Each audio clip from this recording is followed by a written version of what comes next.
بسم الله الرحمن الرحيم الحمد لله رب العالمين والصلاة والسلام على سيدنا محمد وعلى آله وصحبه أجمعين. The habit that we're going to be discussing today is not really an explicit sin. You will not find it mentioned in any hadith. You will not really find it mentioned in the Quran or anything talking about it in our religion. However, it is a disease that exists in the modern world today, and it is consuming many hours of our lives for all of us all around the world, and that is addiction to our phones. Phone addiction, mindless scrolling for hours and hours and hours every single day. You go on social media, you start with one reel, and then one reel becomes 10 reels, and it goes to 100 reels. It starts with one message, one post. Subhanallah, there is no limit to what content gets generated on social media. And for the reality of the situation is, for many of us, subhanallah, and by the way, by no means am I innocent of this, we're all guilty, we're all together in this, and this is why it's important to address this. The first thing that we do when we wake up in the morning is what? We open our phones. We check, what did we miss out while we were asleep? How many posts, how many notifications did I get?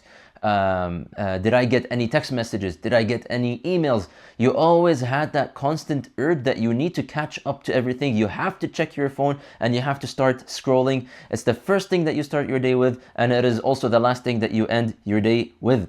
And this is what makes it so dangerous. We've normalized it so much. It's become the norm today in our today's world, and it feels completely harmless, and we don't realize the actual harm that it is afflicting our own bodies. Let me just give you some medical reports about just the harms of staring at your screen.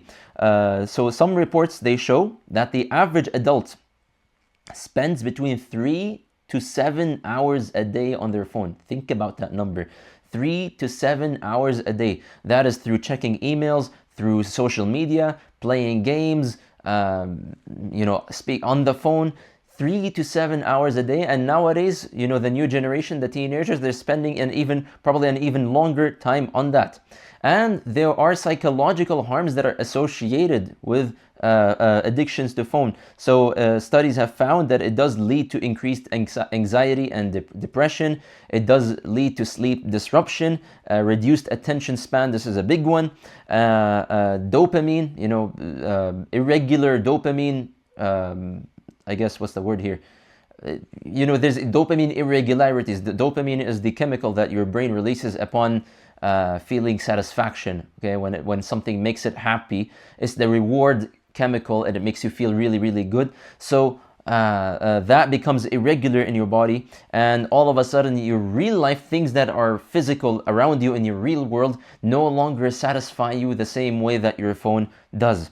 So let's talk about it from an Islamic perspective. What does Islam say about this? Again, I started and I said, there is no verse in the Quran that will talk about this, okay? However, there are many other realities that are associated with our addictions to our phones that the Quran does address. So for example, many of us, we know the surah, Wal Asr, Innal Insana Lafi Khusr. Allah begins by taking an oath at time, and that all of mankind shall be at loss.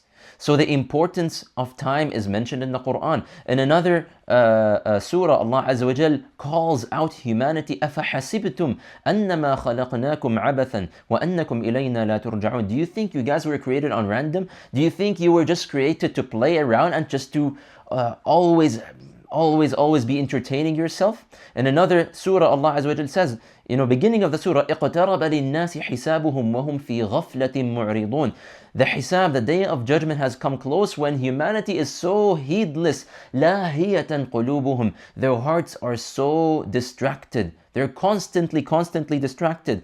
In another hadith, the Rasul ﷺ tells us, نِعْمَتَانْ مَغْبُونٌ فِيهِمَا كَثِيرٌ مِّنَ النَّاسِ الصِّحَّةُ وَالْفَرَاغُ. Two blessings that are severely undermined by humanity. Among them is the blessing of free time. In another hadith, we are told that on the day of judgment, nobody shall go into Jannah or Jahannam before being questioned. Several questions. Among these questions, وَفِي عُمْرِهِ فِيمَا أَفْنَاهُ. That it shall be questioned about your time, about your life. What did you spend your time doing? What did you spend your life doing. So again, none of this explicitly mentions addictions on the phone and on social media and whatnot. However, it is related, let's be honest, because it's consuming our time and it is wasting a huge blessing. Think about it. Every second that passes, you shall never be able to get it back, no matter how much money you spend. Now, how do I know if I'm suffering from this addiction? Okay. Now, just because you spend a little bit of time on your phone every day does not necessarily make you addicted. Just because you spend 30 minutes a day or something just scrolling, just kind of mental de-stress, that doesn't necessarily make you addicted. So what is it that makes you actually addicted? What makes you count under this umbrella of being a phone addict? So among the signs, for example, is, think about it. Why do you unlock your phone? Why do you find the urge to unlock your phone? Do you actually know why you're unlocking your phone, or is it just an urge that you get? Let me pull out my phone and unlock it and just start scrolling for no reason. So is there an intention behind what you're doing in the first place? Number two, are you checking your phone when there isn't even any notification to check? Right? That means that now there's a habit that you just always pull the phone and you start to open it. How do you feel if you don't have your phone with you? How do you feel if someone else takes your phone, or your parent takes your phone, or you just leave your phone in the living room and you go to your bedroom? How do you feel? Do you feel anxious? Do you feel restless? Do you feel like, I need to grab my phone, I need to keep it next to me? Ask yourself, when you tell yourself, you know what, I'm just gonna spend 5 minutes, I'm just gonna see what new posts came down on Instagram or on Facebook or on whatever. Does that 5 minutes really, is it truly 5 minutes, or does it translate eventually to 45 minutes? Do you start scrolling even though you are so exhausted, you are so tired, you have no energy to do anything, you just really want to go to bed, but yet the first thing that you do, you have the urge to go and grab your phone and start scrolling? All of these are among the many, many signs that, in fact, you are suffering from this phone addiction. And this is a huge problem because it indicates that now your desires have control over you.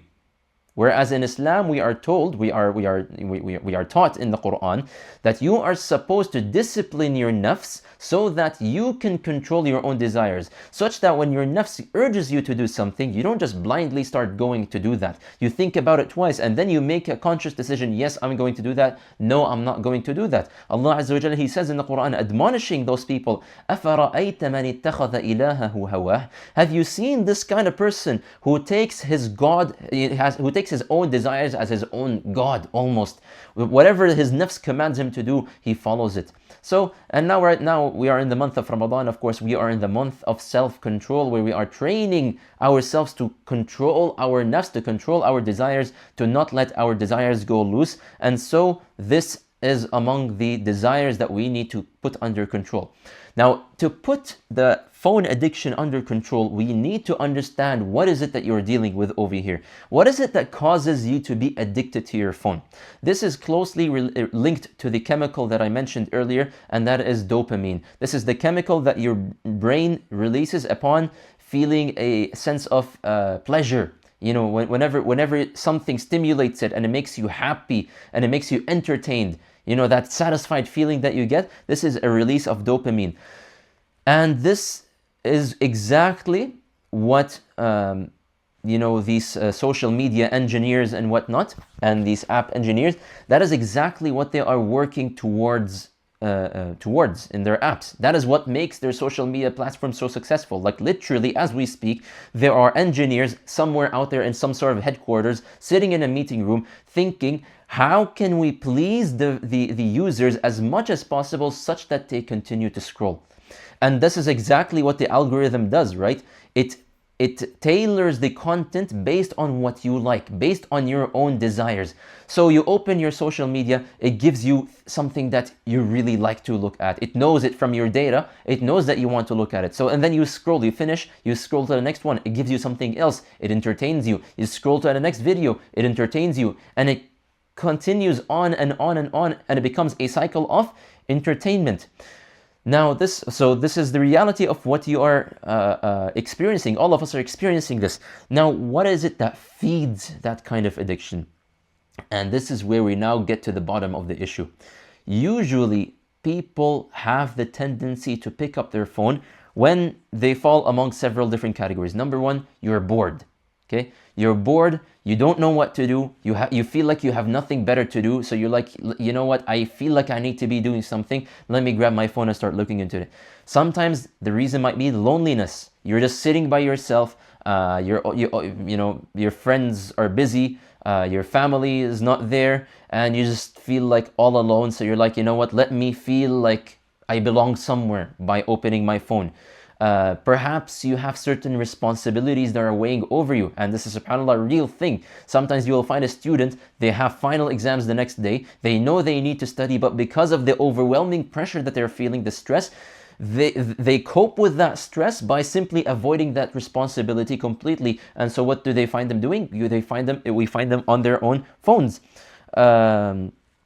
So this is among the causes or the reality of the disease that you are facing over here. Now, from an Islamic perspective, why is it so dangerous? Why am I shedding light on this? Number one, it is a direct reason to the hardening of the heart. In a hadith, the Rasul sallallahu alaihi wasallam, he says, إِيَّاكَ وَكَثْرَةُ الضَّحِكِ. Beware of too much entertainment, because too much entertainment, he says, يُمِيتُ الْقَلْبِ. It deadens the heart, it hardens the heart.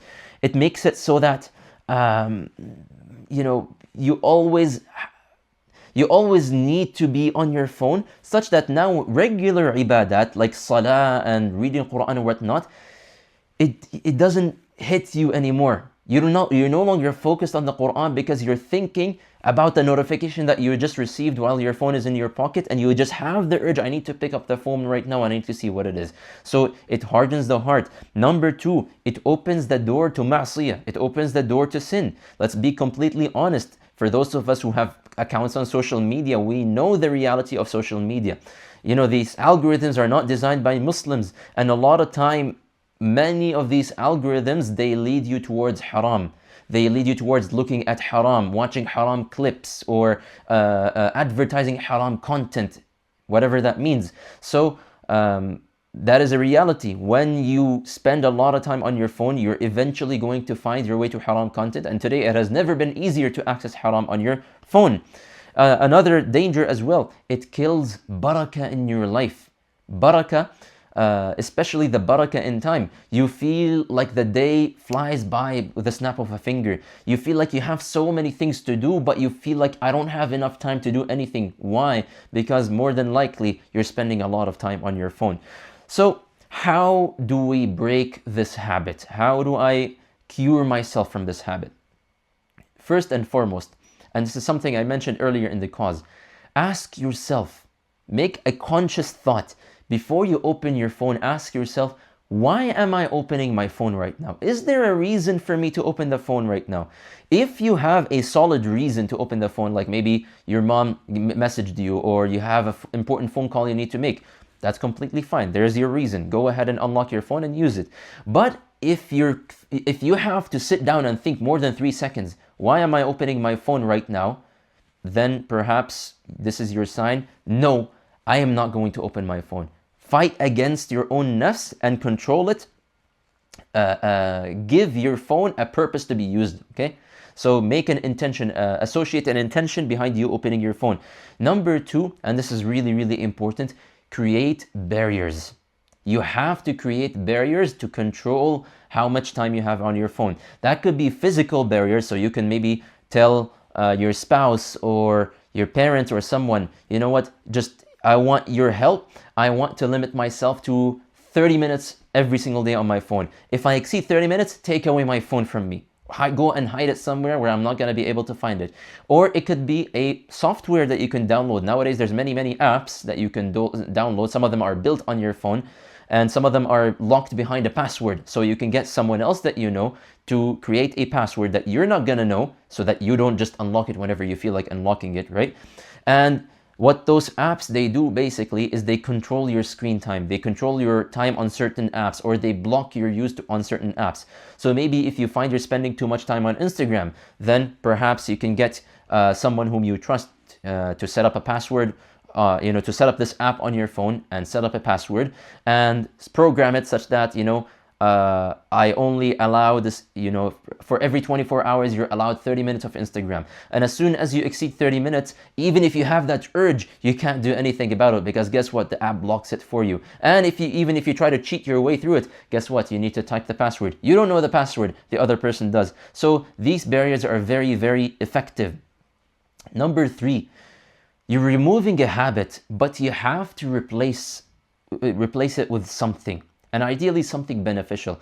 Because if you simply remove the habit and then you leave it empty, you leave a void, then it's really not going to work. It's only a matter of time before you go back to it, because you find like, my time isn't being used anyways. So think about what is something that you can use to replace your habit. And ideally something benefit. Maybe start reading a book. It doesn't have to be something Islamic. It could be something beneficial about this dunya.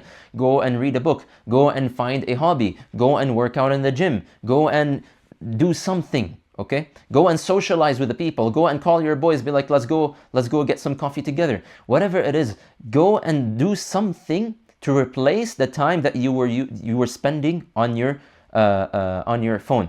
Now, obviously, all of this takes time. It's not just a snap of a finger where all of this gets fixed. However, this is the effort that you have to do, and it has to be a consistent effort. And of course, the importance of Quran, the importance of dua. This is where all of this also comes into place. And last but not least, and this is important, and especially, if we're in the month of Ramadan right now, we're fasting right now from eating and drinking. Why don't you also incorporate fasting from your phone? Literally fast from your phone, put it away, set to yourself certain curfews. You know what? Between Isha and, between Isha and Dhuhr, I'm not going to scroll at all on my phone. As soon as I wake up in the morning, for the first hour, I'm not going to open my phone. Or maybe out of one day in this whole week, I'm not going to open any social media no matter what. I'm going to mute my notifications. Whatever it is, you think of whatever works best for you.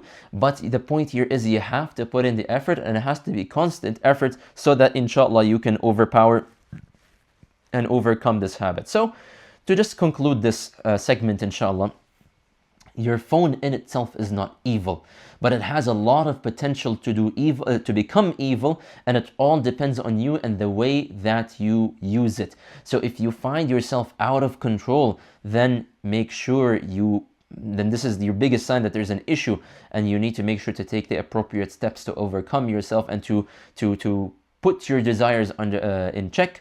So we ask Allah Azza wa Jal to grant us barakah in our time. We ask Allah Azza wa Jal to guide us to spend our time in the best way possible, and to protect us from any forms of distractions, and to allow us to put our desires in check.